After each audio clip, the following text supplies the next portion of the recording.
नमस्कार मित्रों, हमारी चैनल में तमारू स्वागत है। सोमवार सवारे सऊदी अरेबिया में एक पेसेंजर बस डीजल टेंकर साथ અથડાતા 42 भारतीय यात्रीओना मौत थया हता।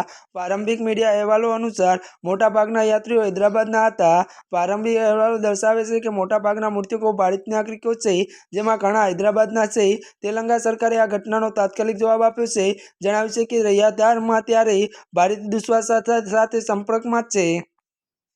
राज्य सरकार द्वारा जारी करेला एक निवेदन में कहेवामां आव्युं छे के मुख्यमंत्री रेवंत रेड्डीए दिल्लीना अधिकारीओ पीड़ितोने ओळख करवा अने अन्य तमाम सहाय पूरी पाडवा माटे दूतावास साथे संपर्कमां रहेवा निर्देश आप्यो छे। माहिती विगतो वात करीए तो हैदराबादना सांसद असदुद्दीन त्यारे ओवैसीए त्यारे सऊदी अरेबिया में भारतीय उमराह यात्रीओने लगती बस अकस्मात पर दुख व्यक्त कर्युं छे। सूत्रना जणाव्या अनुसार फोनिक वातचीतमां त्यारे ओवैसी कह्युं के तेमणे हैदराबादमां 2 ट्रावेल एजेंसीओ संपर्कमां छे अने मुसाफरी विगतो रियादमां त्यारे भारतीय दूतावास साथे शेर करी छे। त्यारे मित्रों आजना माटे बस आटલું જ। અમારી ચેનલમાં નવા હોય તો અમારી ચેનલને મિત્રો લાइक शेर અને સબસ્क्राइब કરી દેજો। धन्यवाद।